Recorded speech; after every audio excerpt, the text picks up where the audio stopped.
welcome back to the Sounds of Stadia podcast for episode number 143 of your weekly show where we round up all of the gaming and Stadia news for your listening or viewing pleasure right here on youtube.com/Helix Cloud Games or up there in the digital cloud on your podcast preference of choice. This week you join myself, Chris, alongside the ever-present, the man of many pixels, Mr. Richie.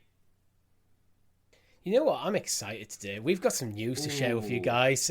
We've been teasing stuff, but we're ready to talk about it. We certainly are. We do have a great show lined up, but as Richie just mentioned there, we've got a big announcement. We're going to tell you it literally off the back of this after I've introduced the show. But don't forget, before I do that, before I even get into all that, give the video a like, subscribe, and hit that bell so you're kept in the loop with all of the great content, both new and old, right here at Helix Cloud Games.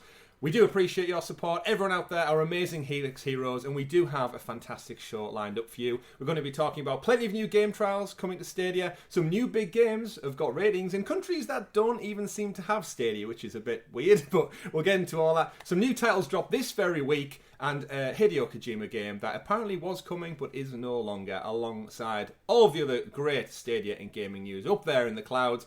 We're going to get into it all, but as Richie said, we've got a big show with a big announcement. So, ladies and gentlemen, myself and Richie are pleased to announce that after much thought, much process about the state of the channel, we're thrilled to bits of the amazing audience we've grew over the last 2.5, nearly 3 years actually, Richie.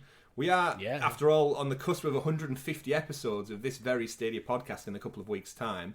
And like most content creators, like most creative outlets, we want to expand our horizons and think about what we can do differently, and more importantly, what we can do for you, our lovely audience out there. And after throwing some ideas around, we've had plenty of stuff in the works. We've commissioned some stuff to be done, and it's not come to fruition yet. We're still waiting to see what happens. But we are absolutely delighted to announce that we are going to be growing the Helix Cloud Games family. We are going to be bringing some new faces, some new voices on board. Do not fear. These two lovely faces will still be here. I was going to say as clean shaven as ever, but I don't think we've had a clean face. No, I'm not clean shaven right now. Not at all. But we will be here as an immediate touch point. The Sounds of Stadia podcast, just like all the other announcements we've made in the past, it's not changing. It's not going everywhere. You'll still be able to get it every Monday right here on YouTube. All your podcast services. Nothing is changing on that front. You'll still get all of your Stadia goodness from us, the guys at Helix Cloud Games. But like I said, we do want to grow the channel. We want to look at new horizons, new opportunities, and cloud gaming is only getting bigger. We've said it for months, years at this point, Richie. We're in its absolute infancy. And our audience knows, you awesome viewers and listeners out there, will know that me and Richie are not just Stadia fans. We are gamers through and through across multiple platforms. Love a bit of Xbox here and there, PC gaming. We both have Switches. We've got a rich heritage across the gaming landscape. But there is one thing that we're both very, very passionate about, and we have some friends who are very passionate about as well, and that is PlayStation, Richie. The audience knows it. We discuss it every now and again, scattered throughout the show. We're both massive PlayStation fans, and they are on the cusp of entering the cloud gaming market bigger than they ever have done before with the new PlayStation Plus lineup. Hundreds of games dating back through classics to our childhood, back to the PlayStation 1 era, all the way through. So we are delighted to not only bring two new faces on board to the Helix Cloud Games channel, but also bring a brand new show, a brand new podcast where we are going to round up all of the cloud gaming and PlayStation news every single week, right here for you. Every Tuesday, we're going to pilot it on a Tuesday, see how it goes. For your listening or viewing pleasure. Podcast services is going to go up on there, as you expect to see the Sounds of Stadia podcast and our CloudQuest show. But Richie, I want to throw it over to you. I've spoken a little bit there for a lot of time. We've got a great intro we're going to tease in just a moment of the show. We've commissioned some new pixel art to be done. New soundtrack with sound effects and everything. I'm super excited. We've been sitting on this one for a while. Just throw it over to you. Give your quick takes on the excitement that's building behind the scenes here. Well, as you said, we're both massive fans of PlayStation, especially with some of the first-party studio stuff. But with the changes to PlayStation Plus incorporating cloud gaming, there's a huge back catalogue of games going as far back. It goes all the way back to PS1, including things like PSP. I don't think there was much in the way of Vita yet, but it could come yet. It could come. So I think with the premium version of PlayStation Pro, you can get everything from PS1 all the way up to PS4 plus PSP in the cloud. And I think that is just one of them opportunities for us as PlayStation fans and as cloud gaming fans. Is like, we can't not do a show on this. Yeah, it really is that case, and I don't have a capture card. I don't have the patience to rig my PS5 up with an Elgato thing. So the fact that it's all in the cloud, I think it presents us a really good opportunity to help grow the channel, bring you some fresh news content, some brand new game conversation as well, some new faces, because we wanted to expand the channel since Tom's on his maternity leave hiatus. It's been not easy necessarily for you and me to rotate this, and again, we've done this for 143 weeks. On the bounce, solid. There's not a week we've missed on this show, and we hope to bring that kind of energy as well, but we do need some support. So we'll introduce the cast on Tuesday. You'll see the new guys. We're absolutely thrilled to have them on board. They are our close friends as well, so they're going to probably sound very similar to us in terms of accent. So if you can't understand us at this point, good luck with these two extra people as well. But that will all be revealed on the Tuesday. Just make sure you give them a nice warm welcome to the Helix family. Yeah, you're all awesome out there. Our audience, they know we're PlayStation fans, and you know the quality we like to bring you every week, so nothing's going to change again. Just to reiterate, Sounds of Stadia podcast is staying the same. CloudQuest will still go up on Fridays. The difference now, Richie, on a Tuesday, if you are subscribed to our channel, if you hit that bell, introducing the name, you will get a brand new episode of Talking the PS.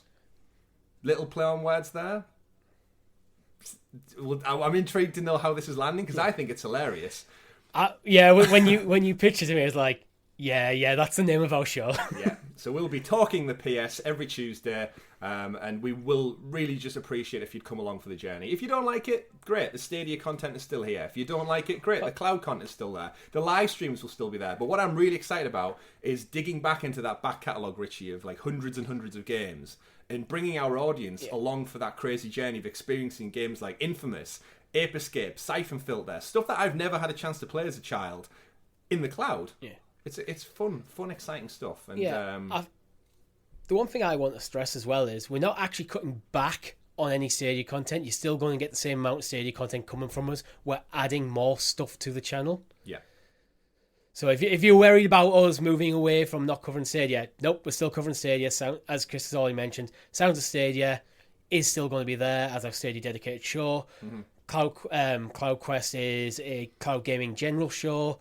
Now you're getting even more content from us covering another platform. You really are. And I'm happy to say right now, but the only time the Sounds of Stadia podcast will die is when Google kills Stadia off. And even then, I still want to go for a few weeks after the fact, just to make fun of the whole scenario and us dedicating hundreds of weeks of our lives to a platform that wasn't long for this world. But it's not. It's still here, as is Xbox, as is PlayStation, as is GeForce Now. And again, our motto on the channel is play whatever makes you the happiest and wherever you find yourself. And the reality is, Richie, if you don't like it, just don't watch it. Yeah. But we've took a lot of time there to introduce the show. I'm well aware we do have some Stadia news to get to, so thank you for everyone who stuck through all that. Should we show them the intro, Richie? I think we should. We should. Here we go, folks. Here it is. The introduction, the pixel art introduction for our pilot episode, episode 1 of Talking the PS. Enjoy.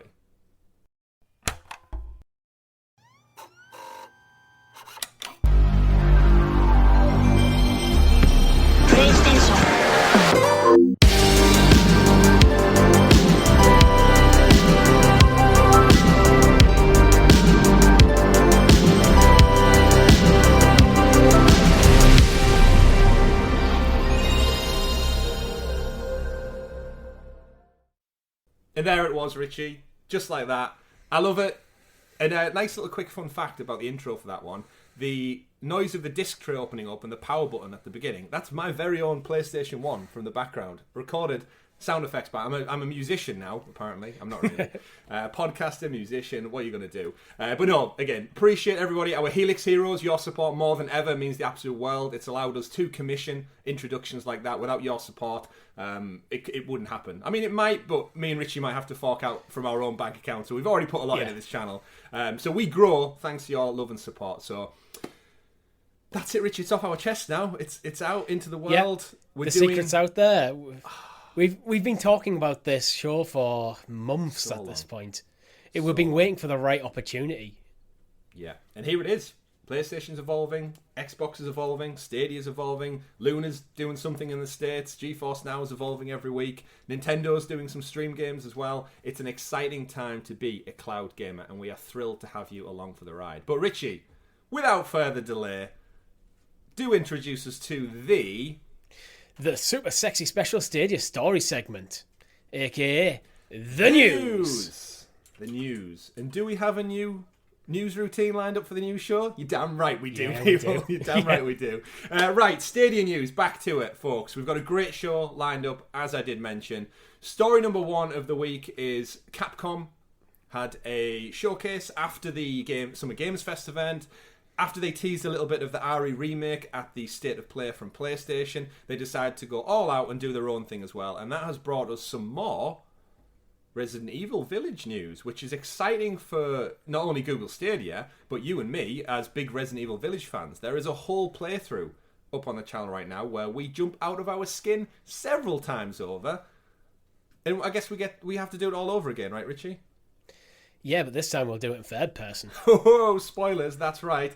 Capcom Showcase happened this week, and they revealed a bunch of stuff. There was non-Stadia content, which we kind of covered on last week's show. Street Fighter 6, they announced some Dragon's Dogma, anniversary content, Monster Hunter Rise, none of which has somehow crawled its way over to the cloud on Stadia just yet. However, the biggest news to take away from it all is that they really, really focused on Resident Evil Village DLC.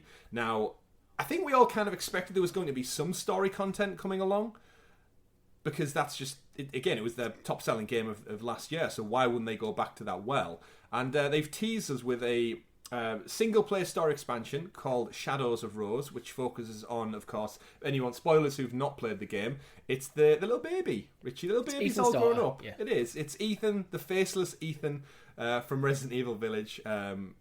Rest in peace, his limbs. She's all grown up.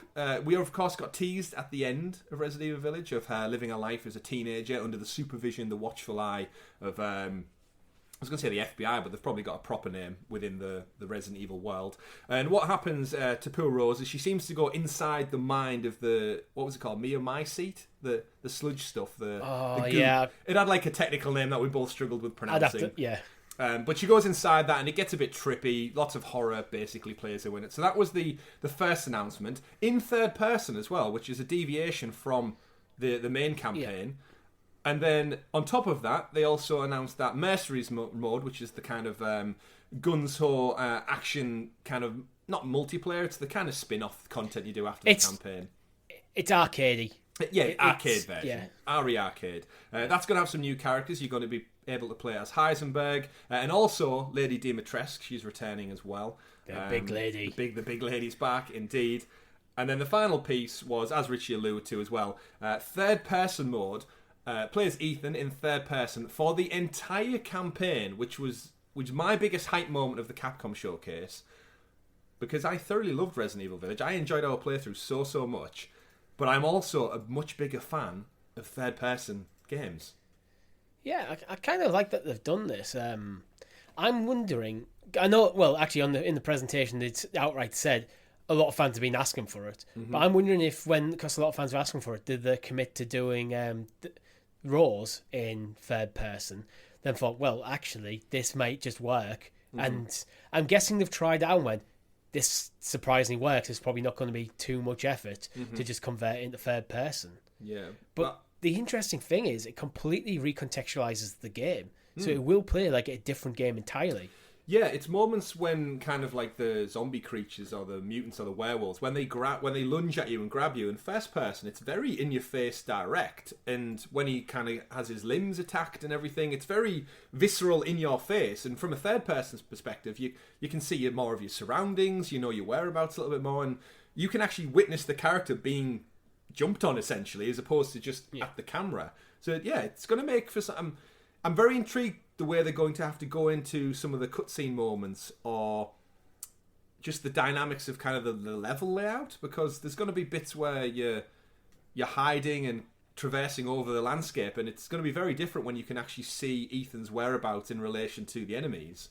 But it's almost a bit of a whiplash scenario with Capcom and Ari at the moment. They seem to go first person, then a remake that's back to third person, then first person again, and you're whipped around. I think Resident Evil has kind of always leaned toward third person. Like right from the beginning, although it was more like tanky controls and like fixed cameras and stuff. Mm-hmm. I think that with 7 they went to first person, which because it was also a VR experience about Certainly it. was. But I think first person can be a lot more immersive when you can't see your character because you're in the shoes of your character, especially in VR. Oh yes. So I think horror probably works better in a lot of ways in first person because, as you mentioned, when you're in tight corridors, you can't just peer your camera around the corner. Yeah. To see what's coming, yeah. It certainly adds a different dynamic to horror, and I think the kind of resurgence we've seen across multiple like smaller horror games, I think helped make Capcom's decision, because Resident Evil got a bit of stick for 6 when it was becoming too action orientated and more like a pulp adventure, and to get back to the horror roots, I think they took inspiration from things like Outlast, Alien Isolation. They leaned heavy into the horror for Resident Evil 7. Yeah. Really and that's why I think they made the decision to go to first person. Yeah, and I think it benefit from the series has had such a rejuvenation. And then they've gone back, of course, and remade 2, remade 3, just about to remake 4. Will we see them on Stadia? Fingers crossed. I really do hope we do see them. But yeah, so I'm excited for the campaign in third person to play through as Ethan once again. We have to do it on the channel. You could be on the sticks this time, Richie. Yeah, I can do. It comes out, we should actually confirm as well, it is announced to come out on the 28th of October, so that's perfectly set up for a Halloween stream to kick off here on Helix Cloud Games, of course, so that's exciting stuff. I am looking forward to Shadows of Rose. I think she's got an interest. By default and proxy of the two games, Rose has a fantastic backstory already, without even though she was just a baby. Yeah, what I want the audience to do is in the comments below, let us know which one you want to see us cover first. Good point. Because it all drops at the same time. Yeah, so we have to pick one to go first. What I'm thinking is, if I replay Resident Evil Village third person and you play the DLC. That could be, yeah, because then that continues on. I like it. Yeah. Mercenaries mode, I'm not too fussed on at all, really. It's great you get to play as different characters, and it looks like Lady Dimitrescu with her Wolverine claws is able to make shish kebabs out of Wolverines and stuff. I feel like something Mercenaries mode is something fun to play around with if you get it day and date with the rest of the game. But when it's over a year later, it's like... Oh, well, Mercenaries mode has been there. This is just new characters for Mercenaries. Is it? You're thinking of RE Verse. Yes, sorry. Which even at the showcase, they teased for a fraction of a second. So RE Verse, which of course was the multiplayer third-person inclusion to anyone who bought Resident Evil Village back in June 2021, that will be launching also or relaunching on October 28th too. So you're going to have an absolute multitude of things to play. But yeah, Richie, it is a bit ironic that I purchased this game last June, and I'm not going to be playing the included accompanying multiplayer until October the following year and beyond. Yeah, the worrying thing for me is that they didn't show RE-verse. They've committed to a date because they didn't show it. I mean, this presentation wasn't an excessively long presentation. No. There was room to show a bit of RE-verse's gameplay, and they opted not to. Yeah. Like a couple of months before it's about release, after it's been known to have a bit of a troubled development. I'm worried now that they've give up on this and they're just sending it out to die. Yeah. So they can move on. I think RE-verse is going to be a very basic multiplayer mode. I'm no doubt fun, but I don't think they have any intention to support it. Whereas I don't think it's not going to have the staying power. After a couple of hours, I think you'll be done with it. Yeah, and I think bundling it with the Shadows of Rose, the Mercenaries content, and the third-person stuff, I think basically just brushes RE-verse under the carpet and says, look, that's my worry. It's like, we're just thrown out there to die. We've promised it. We can't back down because people pre-ordered a game to get this. Yeah. We have to release it. Let's just if we release it alongside this other stuff, which is more interesting, it's there. Yeah. If it does well, it does well. We'll see. And amongst all the other stuff, they did announce next gen RE7 Biohazard 2 Remake and 3 Remake. That was available there and then right now. So if you do have those games on PlayStation 5, Xbox, you can claim them. This is, again, we've mentioned this a few times on the show, Richie, but at some point, you'd like to think Stadia are going to have to address where they sit. Are they next gen? Are they last gen 0.5? Because we're starting to see a lot of next gen releases, and it surely just becomes more frustrating when we have Biohazard on Stadia, but we're beholden to the old version. It doesn't seem to get that next gen polish that a couple of titles are getting now. I'm actually quite optimistic about this. I don't think we might not get the same polish, but there's been a couple of titles been getting announced. I think we'll probably talk about one later in the show. That is next gen only. Well, PS5, Xbox Series gen, and Stadia. Yeah, I see. But we know actually the hardware the Stadia runs on is as powerful as the PlayStation and Xbox One. The difference is because it's got cloud gaming, it uses a lot of that power to be able to get it to you latency free. Yeah, that's very and true. Whatever witchcraft they're doing over there at Google. But in terms of actually running the game, the hardware doesn't seem to struggle with running it. Yeah. But I think they have to double the they have to render it at double resolution, then condense it down to get rid of a lot of the compression artifacts and stuff. Yeah. So I think if you're playing at 1080p, it's actually getting rendered at the server side at 2K, which is why I think a lot of people struggle to get 4K going, because then you effectively have to go probably to 6 or even 8K. Yeah, which is, it gets exponentially harder. So I'm not worried about Stadia in terms of its ability to play next-gen titles. It's more about whether they come.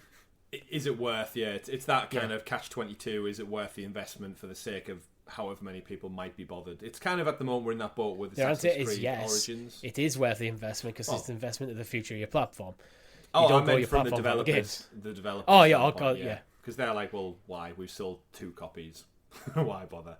Kind of similar even at the moment, like Ubisoft, we didn't get Roller Derby. What was it called? Yeah. Why am I blanking on the name of that? The rollerblading one. Rollermania? Yeah. Rollermania. Maybe. I'm blanking on it as well. Because it's not out. That one. It's not out on the platform. Yeah. That's my point. It's not out on the platform yet. And then Assassin's Creed Origins has its kind of free weekend to celebrate the new 60 frames 4K patch. 4K patch? Yeah, that sounds about right. And we're none the wiser on that either. But either way, time will tell, folks. Time will tell. But yes, big exciting news from Capcom, from Resident Evil, and I really just have everything crossed that we do see RE2 and 3 remake. I actually have a tingling feeling that we might see them in the lead up to 4 remake, and I think if Stadia can just give Capcom another 10 million and be like, look, in January, Part 2 over. In February, Part 3 over. And in March, we launch with RE4 remake ready to go. Like, that would be an awesome start to next year if we got 3 hit, just like that. That would be awesome, but I'm not as optimistic about it happening, because, again, it comes back round to Google needing to dump bags of cash at a developer to get these games over, which is something they don't seem to be doing.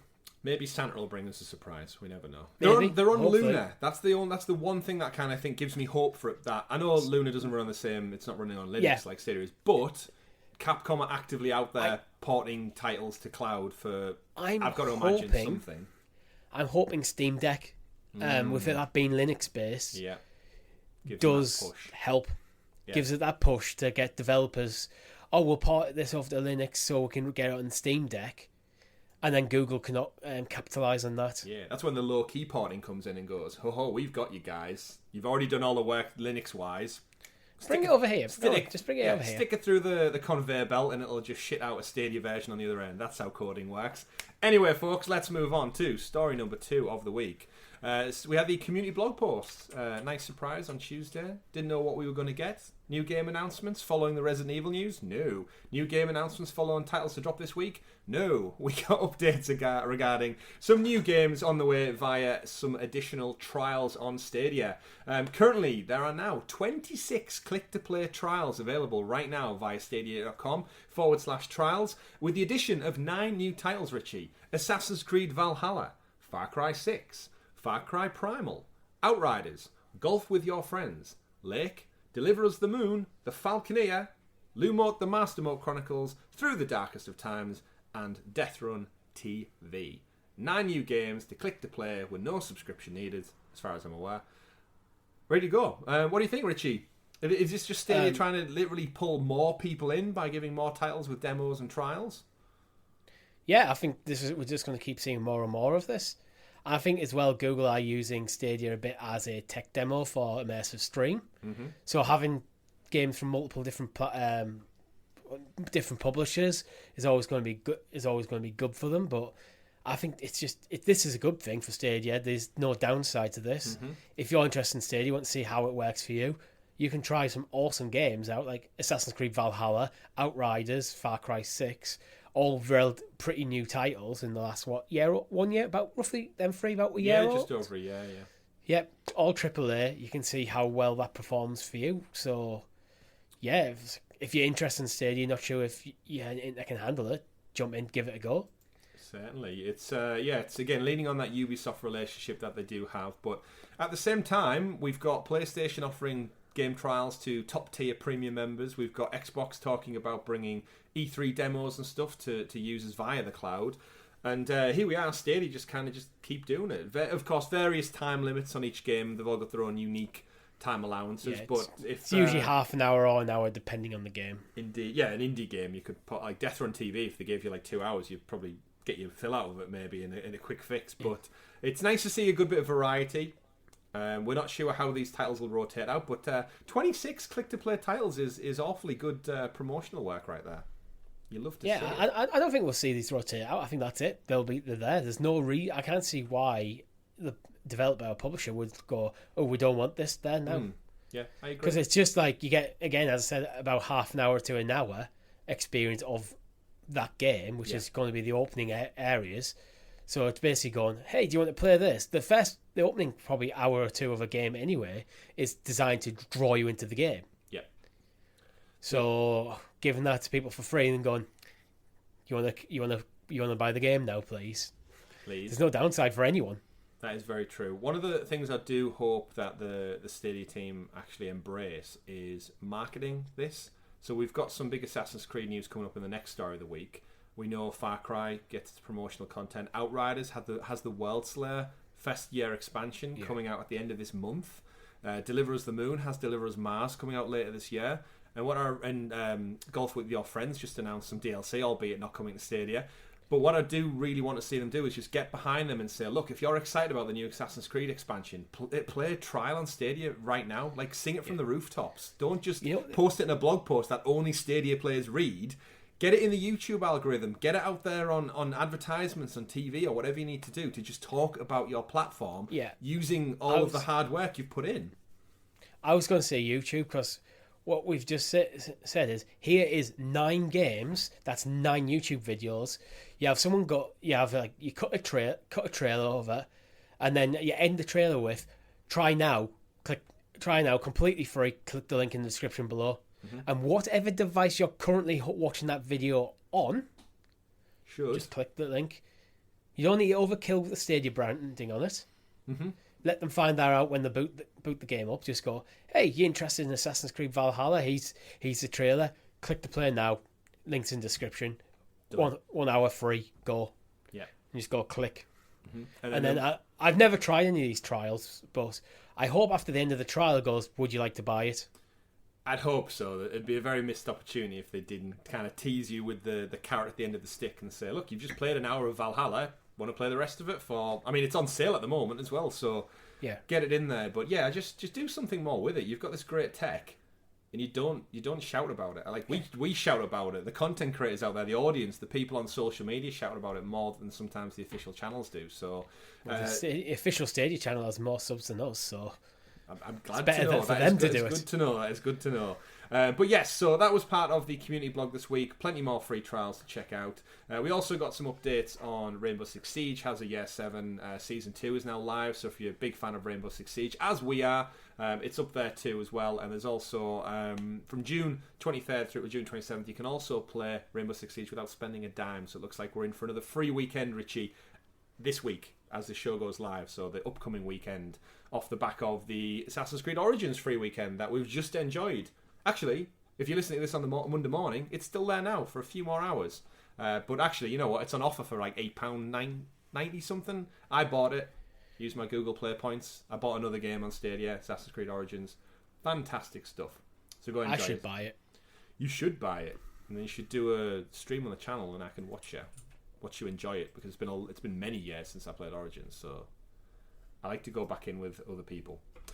That sounds weird. Anyway, moving on. We've also got Explore a Cold and Hostile Norse Archipelago. Ark's new official community map has dropped as well, so just some quick ones from the community blog here. Dead by Daylight, Roots of Dread chapter is now available, so if you're still out there slaughtering the masses, the new Killer Dredge is available now, so that's some more horror. New map. In the Gardens of Joy content, that's available now for $6.99 on the Stadia store. So if you're still playing that, there's loads of Dead by Daylight offers up in the sale as well. So if you are looking at extra character packs and such, Philly boots as part of the massive Stadia summer sale, Richie. There's some good ones in there. I think Cyberpunk's got about 50% off. Elder Scrolls 70%. Valhalla, aforementioned, 45% off. Lara Croft Temple of Osiris 85% off, and then even more discount if you're a pro member. So yeah, what's teasing you at the moment? What you got your eye on aside from Origins? I don't want to be negative, but nothing. Oh, I've said for a while now, pretty much every game I want on Stadia I already have. Like things like Origins, like I've not been desperate to ever play that. And I know it's one of them I could just pick up dead cheap on multiple platforms. Yeah. So, and then I've always said I'll probably jump into that next time I have Ubisoft Plus. So that's why I haven't just went, I need to get that while it's in the sale. Yeah. I said on our live stream this week, I bought Origins I had about £22 worth of Google Play credits saved up, because since I've been out in the real world again, I'm being hit with rewards surveys left, right and centre. Again, if you watch this show, have Stadia and an Android phone, and you don't have the Google Rewards Credits app or whatever it's called, you should get it. You should get it. They literally give you free money for answering quick surveys about, have you been to this shop this week? Yes. Did you spend money? Yes. Did you use your debit or credit card? Yes. Do you have a receipt? No. There's 19 pence. And they just add up. And if you're worried about people collecting your data, just lie. Yeah. I always say I don't have a receipt, but I do have a receipt. Ha ha ha. Yeah. Half the time I lie on these servers.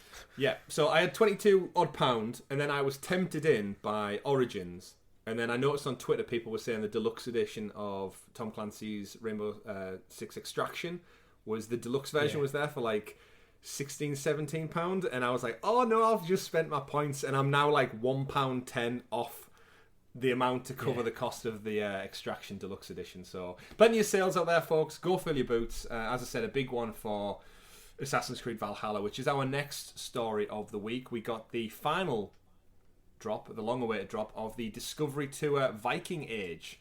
So for those familiar with the Assassin's Creed reboot trilogy, every one of these games, Origins, Odyssey, and now Valhalla, has done an educational non-combat version of the game, which came after the fact, to basically take you through the rich history and heritage that Ubisoft delves so deep into when creating these games. They don't just make them from scratch, they do a shit ton of research. Like, credit where credit's due. Ubisoft really go all out, and in the past they've done like full-scale replica scans of like famous buildings. We saw Notre Dame. Yeah. There's, in fact, after Notre Dame got caught on fire, they used the scans that Ubisoft did to help for the rebuild. Yeah, because it was so detailed, which is a fantastic story. And I always think the architecture in Ubisoft games is absolutely fantastic. The Greek architecture in Odyssey, the temples. And again, they obviously make it look like it was befitting of the time, which is what I appreciate. Yeah. So when you go back to the pyramids in Origins, Richie, they're obviously not wasted away like they are today.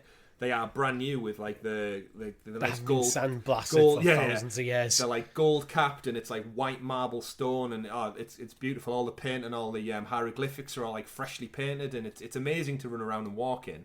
And the Discovery Tours, they actually give you a really good educational insight. So I've always said I love the Assassin's Creed games because it's an adventure through history. All of the stuff you were taught in school come to life in a video game. What's not to love about that? And in Origins, they teach you about how they kind of mummify people, and you basically walk around and hit these touch points like a virtual tour in a museum, and it basically has an audio overlay that tells you about what happened here. So if you go to York or Jorvik in Valhalla, it will no doubt tell you about the Viking invasion and how the town was changed around and embraced different religions and all that kind of stuff. So I love these Viking Age, these Discovery Tours. I think they're a nice touch point for not only education, which as someone whose wife is a teacher, I appreciate that side of things more, I think, as an adult than I ever did as an actual child. And Tom, of course, many times on the channel says he's trying to utilise this in his classes, that imagine if you're a kid today and you're doing a history lesson on Vikings and you get to go play Assassin's Creed as your homework potentially on a free trial with Google Stadia at no extra cost. Yeah, I mean, it'd be great. It'd be great. I mean, this is actually extra cost for this. $15.99. This one is for now, yeah. Which is, it's a shame that there's that price tag on it, because I can just imagine how great it would be just as a gamer. If you're a gamer and a teacher and you walk into a class and everyone sat there on their PCs in lesson, just learning about the Vikings via Assassin's Creed, that would be like... There's such a proud moment as a gamer, wouldn't it? Yeah, because as gamers, like... We've grew up when gaming was stigmatized, like a waste of time, that sort of stuff, and it's like rot your brain to literally have this is a purely educational tool. It's fantastic to see. Yeah, I'm just watching the video now that's playing. It tells you about like the culture, the heritage. They've got real world photos. It shows you how the regions of England were split up at the time into like Wessex, Sussex, and such like that. And to read from the blog, essentially, it says, experience the world of Vikings in a map free of conflict or gameplay constraints with Discovery 2 of Viking Age. Immerse yourself in the Viking Age as you roam through Norway, England, and the mythical realms of Jotunheim and Asgard. Relive the history through stories with 8 major quests and discover 9th to 11th century Northern Europe. Interact with charismatic historical or fictional characters including King Alfred, shipbuilders, monks, and more. Play your part in history through a new experience where you become a key actor in narrative quests. Discovery Tour is also included in the Valhalla free update. So if you already own Valhalla, you get this by the sounds of it. Which means if you do the free trial, you might be able to get it. If you're quick enough to get out of the tutorial area to actually get to the Discovery Age point. That's perfect, then. I might actually jump into this then. Yeah, this one actually does sound like they've gone a lot deeper. So as I mentioned with Origins, it was very much you walked around the map and it played the audio of like, oh, mummification, they went up your nose and they scraped your brains out. Sarcophagus, that might be blah, blah, blah. That might be why they took a bit longer to do it, to just gamify it a bit. Yeah, well, the feedback's always been great. I've seen BBC articles about these educational pieces. So yeah, available now, and of course on Stadia. So fill your boots, is either standalone or if you've got Valhalla. At this point, £15.99 UK pounds for Discovery Tour, whereas Valhalla's on sale right now, so at like 45% off. So you might as well get the full game, folks, if it's included. Yeah, you really might. It's included in Ubisoft Plus, so if that's another route you could go. Or that, you could always sub up to that as well. But that's not it for the Assassin's Creed Valhalla news, because this is the game that keeps on giving, in the words of Thor Odin's son, Richie. He needs the hammer. DLC? What does he say? That's not even Thor who says that. He needs the axe. Axe. What does that say? Hammer. Yeah. Either way, it's been a while since I've seen Infinity War. Assassin's Creed news continues with a Where's the handle? Get me a handle. The Forgotten Saga mode comes later this summer. So this is a roguelike light. Wait, say it right. Roguelite inspired. Fight, fail, learn as you improve on your weapons, your skill set. And of course, if you die, as with most roguelites, all your shit is lost. But it is a new game mode exploring Nilfenheim, which is is it the Dark Elves in Nilfenheim? I get my Heims mixed up when it comes to the 9 realms of Norse mythology. I think so. Let us know in the comments. It's like Svartalheim, Nilfheim, Hell, Asgard, what was Earth's Midgard, yeah. Jotunheim is the Ice Giants, if I'm not mistaken. Yeah, Jotunheim's definitely Ice Giants. Yeah, so either way, Forgotten Saga, fresh take on the gameplay, roguelite experience, and it's free. It's a free update with Valhalla, which is fantastic. This came off the back of the Assassin's Creed Showcase event that was that happened midweek to celebrate the 15th anniversary of Assassin's Creed, Richie. 15 years this IP has been in our lives for. Who knew when you were jumping off the roof as Altair back in number 1 that it would evolve into what crazy massive IP it is today. And finally, they did also announce that later this year, I think around September, they said there will be one more surprise in store for Valhalla, which will serve as the last chapter in Eivor's story, and also which it will also be free to Assassin's Creed owners, so another free chapter update, and it will all be also be followed by a special Assassin's Creed event, which is going to showcase the future of the franchise. So I would expect either a Ubisoft Connect in September or possibly just another standalone showcase. It might just be. It might not be a I'm guessing this is not going to be Ubisoft Connect. I think it's going to be like a very specific. Connect, I said yeah, Ubisoft Forward. I think it's going to be a very specific Assassin's Creed, probably anniversary event, similar to like how Square Enix has just had a Final Fantasy 7 anniversary event. I think it might be more along them lines. Very true. Which is we're going to focus on just one franchise. Yeah. Speaking of Final Fantasy, guess what show we'll be discussing all that news on this week? CloudQuest. No, PlayStation one. Oh, yeah. I mean, it will come up from CloudQuest. I mean, yeah, probably will. Cloud and all that. Anyway, moving on. Next story of the week. We actually discussed it last week about Saints Row coming to Google Stadia with the ESRB teas and ratings and stuff. And then we know people over on Reddit and the social media said about, just an ESRB area. We did say on the show last week, an ESRB rating does not mean shit sometimes when it comes to it.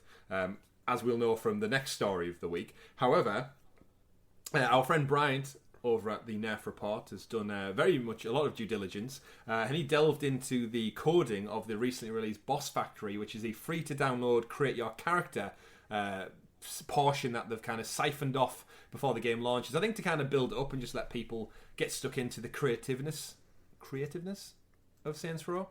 And within the coding... Brian, there's a video over on his channel. Go check out the Nerf Report. Fantastic channel for Stadia and Cloud content. He dove into the XEE files and found the reference to Stadia a couple of times over, Richie.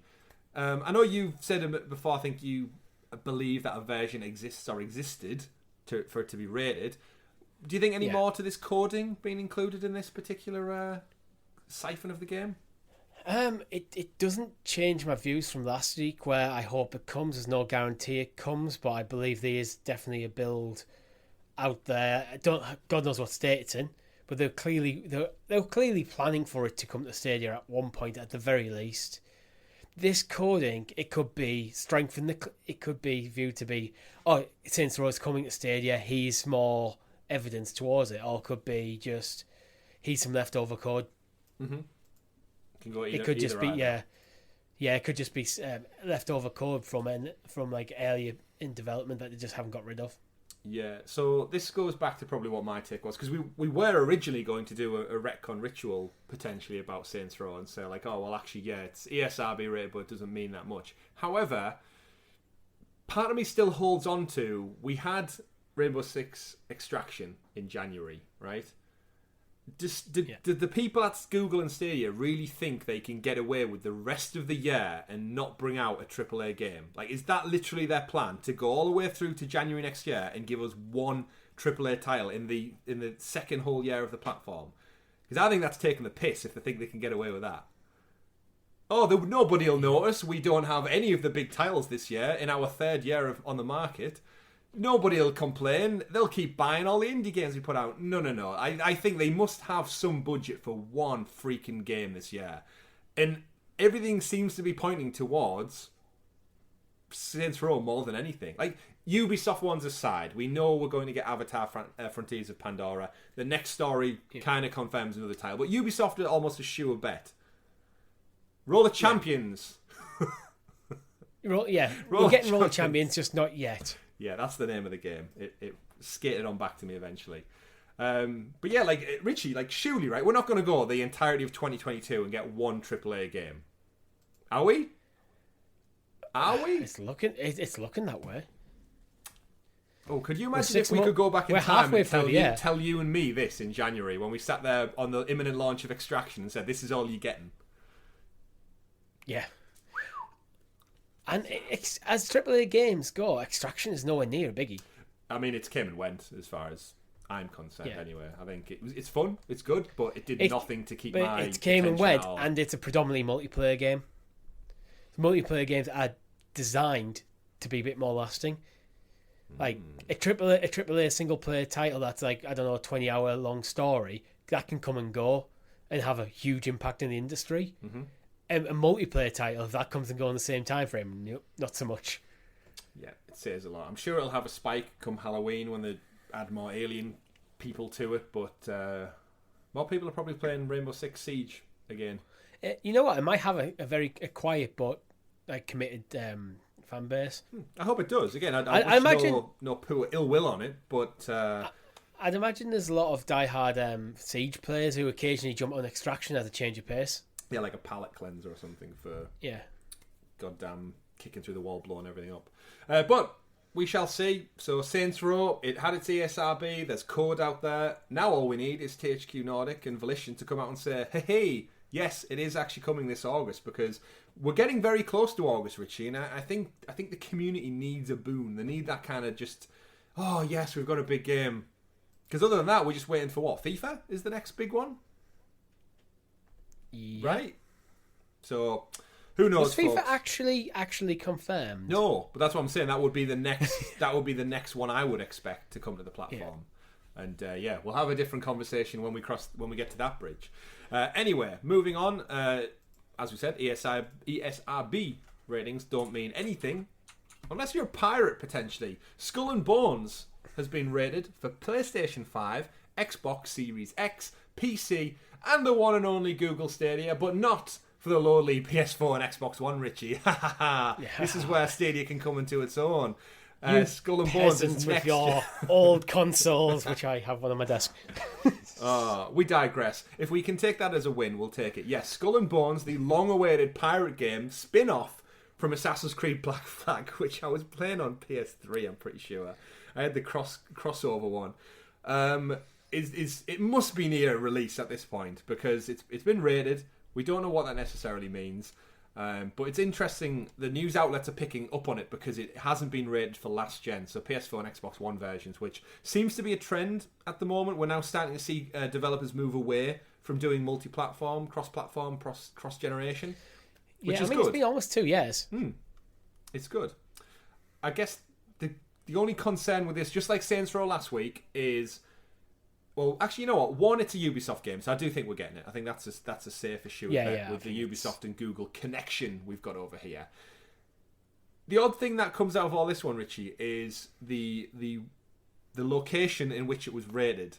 It was rated in Brazil, which 20 Stadia players out there, none of you are from Brazil because it's not available in that country yet. Yeah. Brazil's one that I know. I always remember it's not there because it's one of the most asked questions. Like, when Stadia coming to Brazil? Mm-hmm. I see it all the time. People asking Google when Stadia coming to Brazil. Yeah, because we've mentioned a few times, games consoles in Brazil are expensive due to the nature of import tax and stuff as well. So cloud gaming would be a huge win for them. I should point out, I did say ESRB rating. It's not. It's the equivalent Brazilian ratings board. Yeah, it's actually with the Brazilian Ministry of Justice. Seems serious. Which is like okay, if that's who does it. Hey, they take pirates really seriously in Brazil, Richie. Yeah. But so Skull and Bones, it looks like it's crawling ever closer to release. We of course got that gameplay leak a few weeks ago. But yeah, who knows? It was hoped that the game might be out. I think it was revealed at 2017, teased for 2018, and here we are in 2022, awaiting Skull and Bones.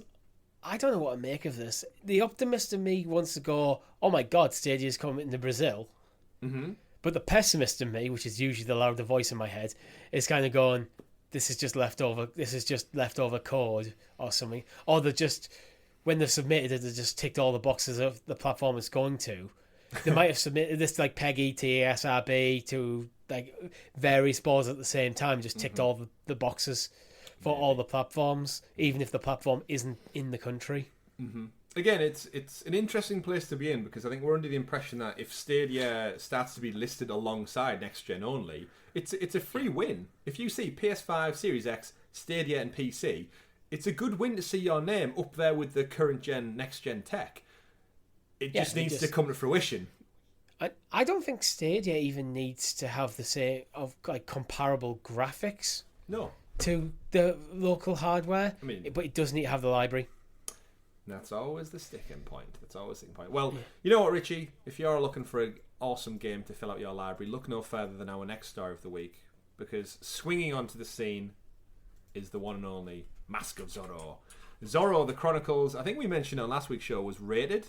The good old ratings board, filling our show with plenty of stories. We did actually cover, I think Nakon took over as publishers, and then hey-ho, it's released. Play Zorro and his sisters in this action and stealth game inspired by not the classical movie featuring one Antonio Banderas. It's based on a TV show, isn't it? It is. It's the Zorro show, Chronicles, which I think is a Netflix show, I want to say. Parents in the chat, correct me if I'm wrong. Free the people, restore the justice, and mock Sergeant Garcia by signing your name with the tip of your sword, as Zorro does. There's actually, not a fun fact, but when I go for a walk around my local neighbourhood, there's a paving stone that has a Z etched into it, where I think someone must have had a stone grinder from the local council or something at one point. Yeah. And I cannot help walk past it every time, and I'm like, Zorro's been here. Your wife, I bet I can see your wife's face every time now. Zorro. The eye roll. Yeah, you do it every single time. It really is. I'll have to take a photo next time out just to prove that Zorro has in fact been to my neighbourhood with a stone grinder, just to put his stamp on my local area. So yes, another game dropped. Again, one of those weird ones, not included in the community blog, and yet it's out this week. They're so picky and choosy when it comes to the news. It's odd. Yeah, I don't get it. A new game coming out is better than I think there was a patch for something in there. It was. It was for something Flashpoint, Breakpoint, something point. Well, I can't remember how much. We joke about the lack of games, and yet Phoenix I can't Point. remember. Yeah, there's a patch to Phoenix Point. Get into the blog. An actual new game coming out doesn't. Yeah, it's not just a game, Richie. It's Zorro. It's Chronicles of Zorro. Get with it. But of course, we digress. More new games, always good to see. And it does look like an outright game, but it's not. This one's published by Nacon, which we did mention when it was rated was one of the low-key porting partners that was showcased at the Google for Games Developer Summit. So that could, in fact, be the game. Although I am hoping we get to see Gollum this year. Because, again, we need one AAA game this year after Extraction. It might be Gollum. It might be Skull and Bones. It might be that. Or is it just, in fact, Zorro? Who knows? But luckily, we've got plenty of indie games to keep us ticking over, Richie, just like Ubisoft, with a tried and tested method of porting some old games across to flesh out not only the Ubisoft Plus library, but also Google Stadia's library. Our good friend Lee Reed over at Stadia Source points out that Valiant Hearts, The Great War, has been rated for Stadia. That's right, it's a rating. The ratings are through the roof this week, Richie, on this show. Not for the show itself, more so the news that we're discussing in it. Valiant Hearts. This is... I absolutely adore this game. I played it on PlayStation 3. Way back when it was a PlayStation Plus game. Is this not the sequel? No, there isn't a sequel to it. This is just... No, I think there's Valiant Hearts. Oh, it's Valiant Hearts, the game, The Great War. I thought the first game was just the Valiant Hearts. Or am I just completely wrong in this? It's just this one game, as far as I'm aware. All right. Oh, yeah, it's just the 2014 game. 2014, God. That takes me back. It was a free PlayStation Plus game. Beautiful art style, tells the story of multiple characters in the trenches during the Great War, of course, the First World War. It's got 2D puzzle adventure involved between the survivors. You mess around with a dog and various characters from various countries. And, it just tells a really sweet... story in a time of hardship, and the puzzle solving isn't anything too strenuous. It's kind of similar to kind of Inside and Limbo, where it's like little nightmares, not with the horror elements, but I mean in terms of like you pull something out that collapses an exit, you can escape, you have to crawl through a certain vent to unlock a latch to get the door, like that kind of puzzle. The puzzles are more meant to let you to dwell on a scene for the building of the atmosphere rather than actually head scratcher. How do I resolve this? Yeah, you're not sat there playing Sudoku. It's quite emotional in parts. There is a dog involved, which always can create emotion if you're a pet lover out there as well. But yeah, it came out that long ago. The Ubisoft logo is the old Ubisoft logo. But glad to see it's got a rating. Love to see it come across, and we'll probably get a good launch price because that tends to what happens with these type of games as well. But I'm betting pro for that. Actually, it won't be. It's Ubisoft. It won't be. See, it would. I would have said if it was made by anyone other than Ubisoft, pro game. Yeah, but it's not. It's Ubisoft. Still supporting the good old Google Stadia folks. Moving on, speaking of supporting Google Stadia, an interesting story came from the world of Twitter this week, which hopefully, Richie, I'm sure is right up your street. Crime and Cloud pointed this out to me over on Twitter. If you head over to the Atlus website, of course, Atlus famed for the Persona franchise, they had a bit of a blowout at the Xbox showcase this week, bringing Persona games finally to Xbox, and then later on it was also revealed that actually they're coming to PlayStation as well, which I've heard reading the news. Apparently everyone else was NDA'd from saying that it was coming out on PlayStation, and then it was leaked, so that NDA didn't last very long. Well, it's probably, the NDA is probably until the announcement of at the Xbox Showcase, probably plus 24 hours or something like that. I'd imagine it'd be something along them sort of lines. Something along them lines. But either way, I know you are a massive Persona fan, and the reason I bring it up is because if you go over to the Atlus website to subscribe to like the newsletters and be kept in the loop with the games, the option, as with most things when you subscribe, it asks you about your preferred platform of choice. And if you go over there, it has PlayStation, it has Xbox, it has Switch, it has Steam, and then tagged right there on the end, Richie, is the Google Stadia logo. Now, as far as I'm aware, we don't have any Atlus titles on the platform as of now. So what does this mean? So what does this mean, Richie? Is this the Persona collection potentially coming to the cloud with Stadia? Persona is being one of them. I mean, I've only actually played Persona 5. I haven't played any of the Persona 5 spin-offs. I do have Strikers on PS Plus, which it is installed on my PS5. It's one of the games I'm debating jumping into. Mm-hmm. I haven't played any of the others, so when I say I'm a big Persona fan, I'm a big Persona 5 fan. How many hours? I haven't had the opportunity. Oh, God, like over 200. Right, so I've played 0 hours, so you're a much bigger fan than I have, just based on time in your life spent. I've completed Persona 5 twice. The second time I got the Platinum as well. Oh, well done. Yeah. So would this would do it for you then if we got Persona 3 and 4 Golden? Yeah, well, I know like Persona 4 Golden's already on Steam, but it coming to consoles and to other consoles and Stadia instead of just being trapped on, like, I think Persona 4 Golden's on the Vita, I think Persona 3 it was PSP. Yeah. Bringing these to modern hardware is definitely something I when I was watching the Xbox Showcase, I went, what? Yeah, yes, please. Yeah. Especially because they're coming to Game Pass, but now, if these come to Stadia, that's going to be a real dilemma. And we had, of course, like a big boon of JRPGs last year. If you remember, we got tons of them from like various developers, and it was almost, I think we said about like this could be a great, Stadia could be a great platform to introduce Japanese content to the West and via the cloud. With Persona 3 and Persona 4 Golden both being optimized for portable devices, this pushes me more towards getting them on Stadia and Kishi, because then I can use a Kishi. Yeah, because the game's designed for that sort of form factor. You're right. I have, of course, I said to you, I bought Persona 4 Golden when they announced they were going to close down the Vita PlayStation Store, and I've heard nothing but amazing things, and it was on sale, and I thought I've got like 2 months to either buy this game or find a physical copy, which is like they're on eBay for ridiculous amounts now. I was like, right, you know what, I'm going to make that commitment. And then they announced they're going to extend the store time open. But I have it. It's there. I have it ready to go. But when you say 200 hours, that scares me. Yeah, that's Persona 5. They are long games. Yeah, exactly. But I've never really committed to a JRPG, so... Yeah, I think someone on Discord was asking me about it, and I was like, Persona is very much, in my experience, not an entry-level JRPG. It's not yet like a Final Fantasy 15 or a Pokemon where it's easy to get into. It's turn-based combat. It's actually, Persona kind of has some weird like social simulation elements to it, like very like anime-esque.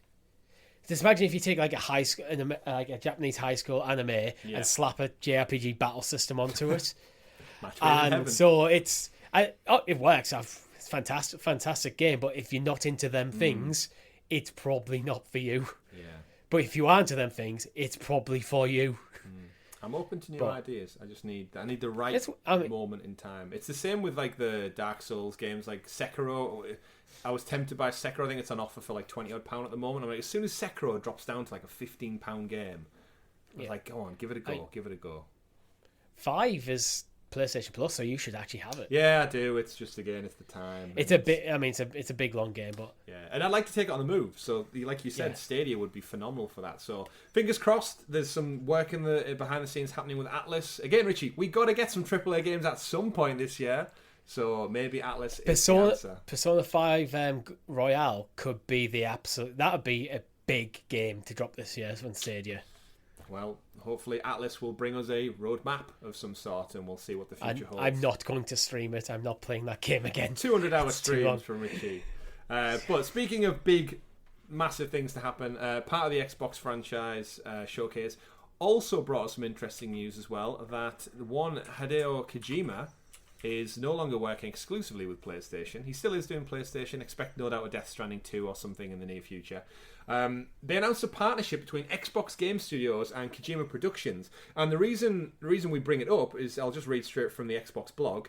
Today, we also announced a partnership between Xbox Game Studios and Kojima Productions to create a video game for Xbox like no one has ever experienced or seen before, leveraging the power of the cloud.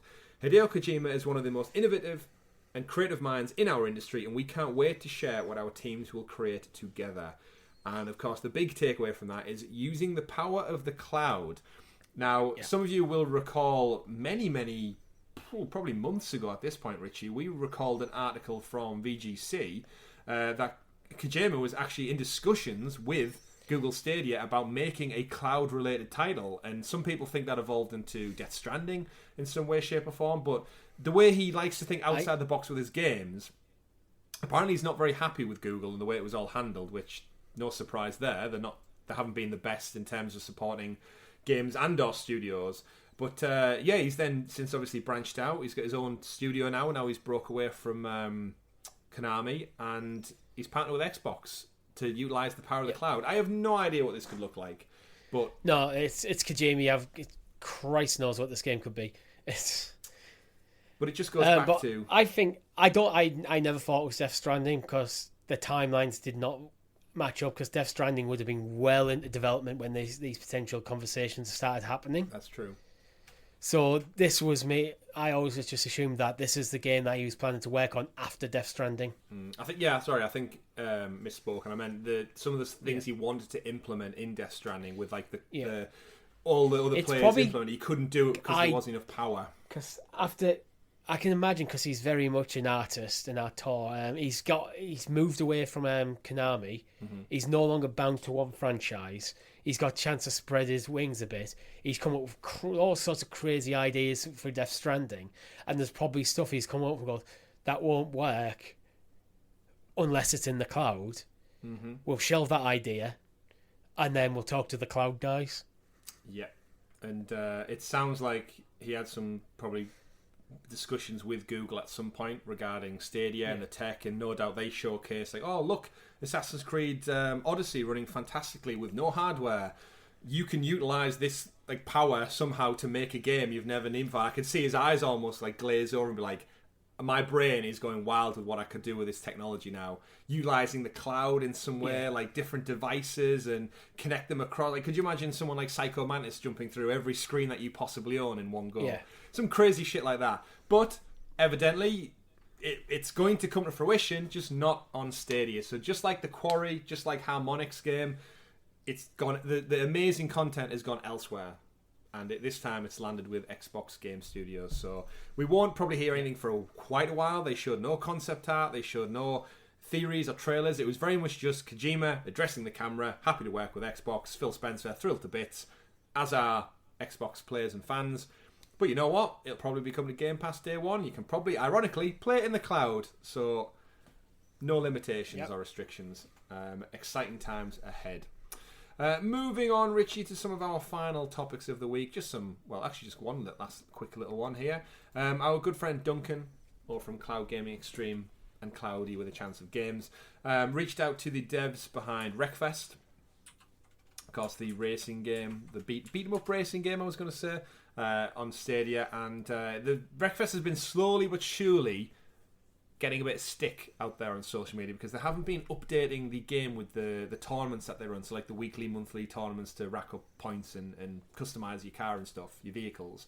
And they said they confirmed to Duncan that it'll be coming soon and in line with other versions of the game. So by the sounds of it, the game's due like a big 2.0, 3.0 patch update, and they're going to drag Stadia out of the dirt.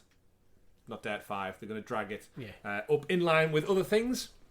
So yeah, I didn't even realise that Wreckfest was lagging behind because I haven't really been paying that much attention to it. It's a fun game, but I'm not huge on my racing games. Yeah, it's been a good while since we've played it on. I'm glad they're sorting it out, though. Yeah. That's hopefully they'll keep on top of it this time.